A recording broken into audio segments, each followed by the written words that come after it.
welcome back to the Don and Gino Real Estate and Finance Show right here in your hometown station, AM 1220 KHTS. And remember, our goal is always to guide you to personal and financial wellness.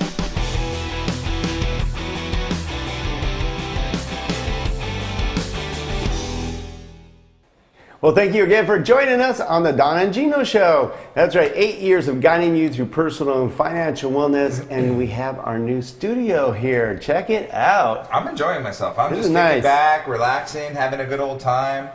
Just wish we had a little bit of a adult drink. Well, now that's a podcast, we really could, because we did a radio show for literally 8 years. So there were certain FCC guidelines that we had to uphold to. Plus, we had a radio studio and all that. But now we decided to make it more casual, kind of like that Ellen lady. She kind of knows what she's doing, and make it more casual. And to help us, break in our new studio, we brought one of our favorite guests who's been on our show probably 24 times with always great topics that are very topical, very important, something that all of us are always dealing with. Usually we're talking about our aging community and how we can assist them with in-home care. We're talking about our man, Myles McNamara, with Comfort Keepers in-home care. Hey guys. Backed by popular demand. Woo! Yeah. Well, we were talking with this previous segment of what exactly home care is, but now we're, as you said before going to break, the thing I'm focusing on right now, which I was kind of brought into the fold regarding suicide by Larry Shallard over at College of the Canyons, excuse me, because seniors are prevalent to suicide. At one point the largest demographic were 85-year-old white males who, for whatever reason, just wanted to take their own life. And as they peeled back that onion, it was either a terminal diagnosis or just depression, loss of a spouse, what have you. So we actually did a film, I think I talked about last time, that is ready for prime time, that will be coming out as far as what signs do you look for or should you recognize, and then what do you do if someone is thinking of taking their own life. So this Saturday, actually, May 18th, is they've been happening around the country for years now, but this is Santa Clarita's first one. It's called Out of the Darkness Walk. And it really brings attention to suicide prevention, mental health, the stigma around mental health, and what do you do as a loved one who maybe recognize signs of somebody who is thinking of harming themselves or taking their own life. So this Saturday is at College of the Canyons. It's the 18th, and it's 8 a.m. registration and 9 a.m. walk. And we say a walk, I mean, we're going to walk around the track at Cougar, saved me a few times. But at this walk will be resource tables. We're having, and I should have written her name down, but she's a local Santa Claritian who was one of the top 20 or top 10 on The Voice. She'll be performing. So it's a festive kind of event that wants to bring and kind of diminish the stigma around mental health. I mentioned earlier that we, off air, that we take care of ourselves physically. We go to the gym, we work out, we eat well, but there's also mental health that you should work on, and there's nothing wrong with talking with somebody if you're feeling depressed, if you're feeling, God forbid, like taking your own life. What should you do? What can you do? And that old saying, sound mind and sound body. It's a package deal. So the walk is basically founded or backed by the American Foundation for Suicide Prevention, the AFSP. If you're interested, go to afsp.org/Santa Clarita. You can put together a team. You can make donations. You can donate to the Comfort Keeper team if you'd like. Proud to be the title sponsor. Comfort Keepers in Home Care is the title sponsor of this year's walk. Big shout out to Donnell DeRubez, our chair. She is a certified life coach. She's also a volunteer educator for the AFSP. She's amazing. I'm so proud that she's pulled this together and it's going off so well. But suicide, I tell you what, I don't want to bore people with statistics, but it is the 10th leading cause of death in the United States. It's the second cause of death for ages of 15 to 34. I mean, so when we use the word epidemic, we're not exaggerating. There's a suicide in the United States every 12 minutes. Think about that. 123 people a day, and over 22 of those suicides are by our veterans. So we need to give people help. We need to let them know there's nothing wrong with asking for help. So again, go to afsp.org. Santa Clarita. Put together a team, make a donation if you can.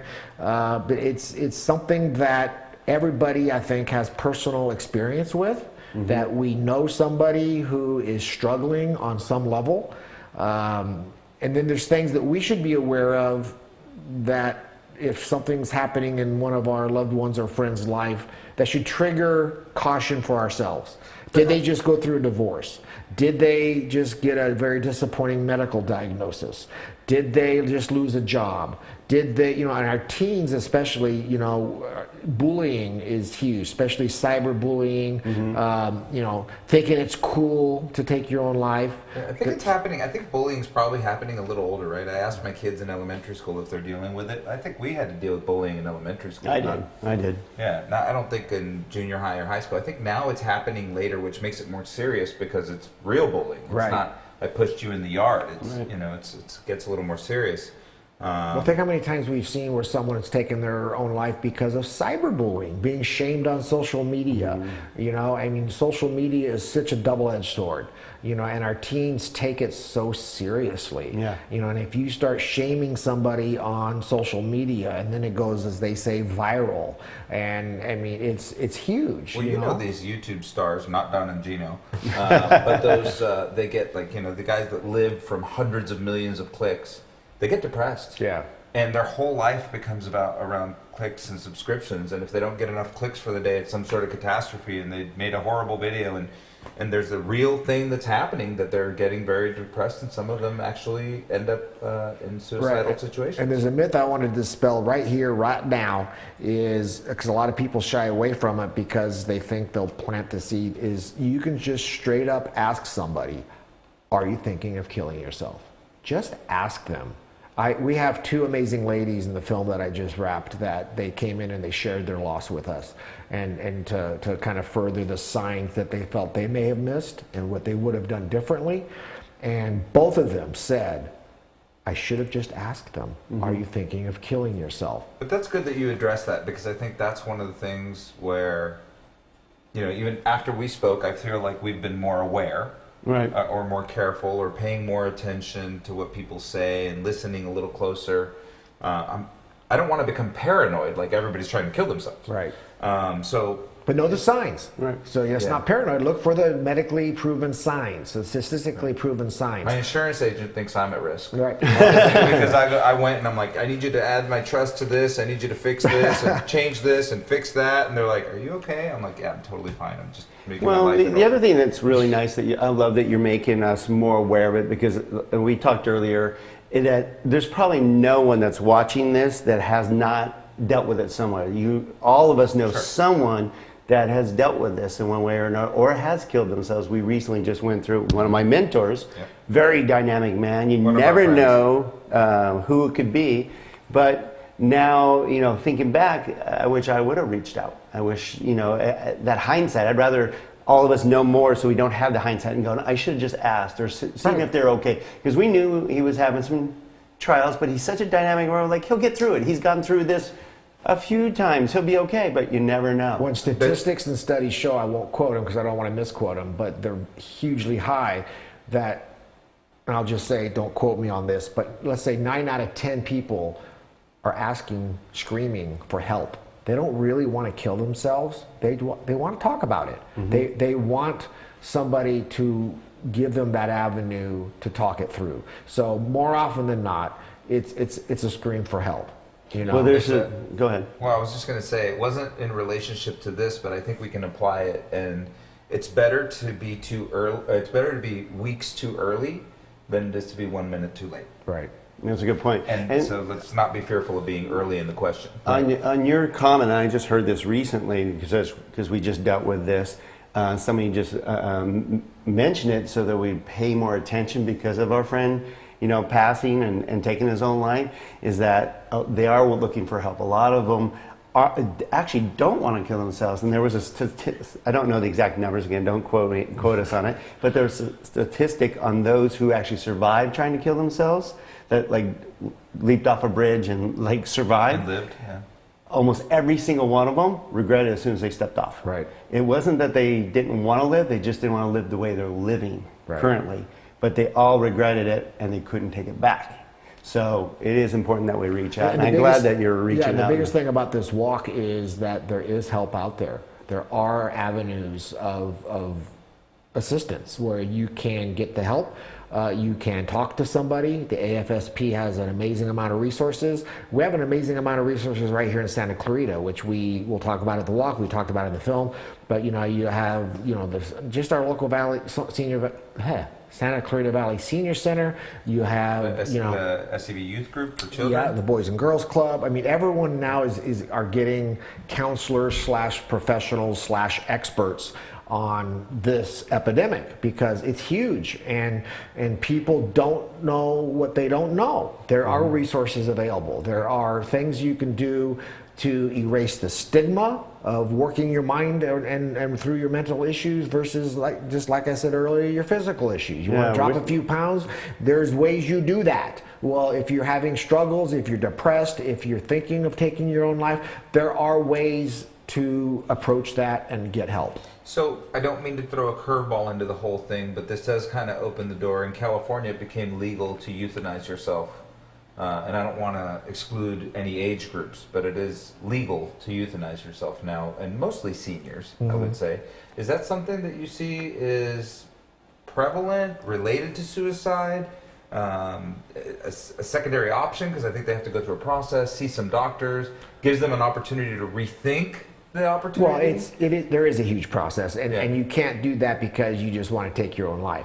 There have to be very extenuating circumstances of a terminal diagnosis, medical. Yeah. I mean, it's not as easy as one might think. So yeah, there is a very distinct process to do that, but that usually is when someone's faced with months to live. Yeah, terminal illness. It's not about being depressed or I just don't want to be here anymore. Some of the suicides are because of that. Oh, absolutely. Yeah. Absolutely. That's what I'm saying. That's one of the signs you look for. If you're with an aging loved one who's just been told they've got 6 months to live because of a terminal diagnosis, you should have little bells going off in your head that you need to pay attention now.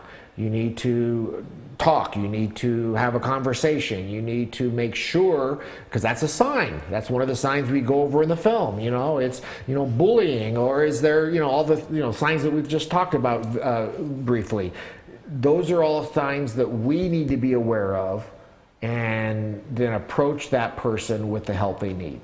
So I think at the end of the day here, what we really need is awareness. Right. Thank you for working on that. We've become more aware just by well, we have somebody you. in our industry I know that just stopped doing loans, or her husband did. I got to find out who they're. But basically, they're creating a business around helping our age. A lot of males are too proud to reach out, like our friend, and it's geared a lot towards males, white males a lot. They're just too proud to go ask for any help, and they just take themselves out. And they're usually, the signs aren't there because they're very well-to-do, doing fine, seem dynamic, seem healthy, seem good. And you have a lot of stars like that, right? Where you look at like Anthony Bourdain or something like that, where he says, "I have the best job in the world. I travel the world. I do this. I eat. I eat Robin Williams."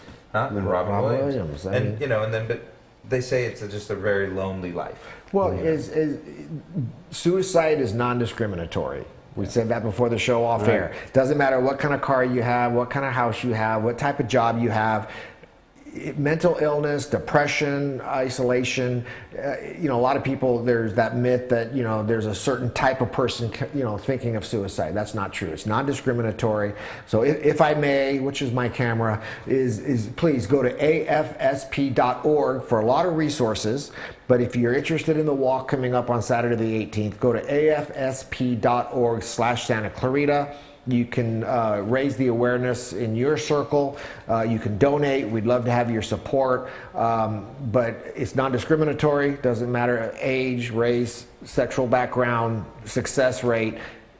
Just be aware, and I appreciate it. All right. Well, thank you for making us so aware of it, and thank you for being part of our show today. It was awesome, and breaking in the new studio. Beautiful studio. Thank you very much. And we'll be donating to the Comfort Keepers team today. Awesome. Thank you. Definitely. And thank you for being part of the Don and Gino show. Our goal is always to guide you to personal financial wellness, you and people you know. So please share this information with others. We really appreciate it. Go to donandgino.com. Subscribe to our YouTube channel. That way we can reach out to more people, because that's our goal, right, Gino? Yeah, and again, personal and financial wellness. You can't have one without the other. All right. Thanks for being part of our show. We'll see you soon.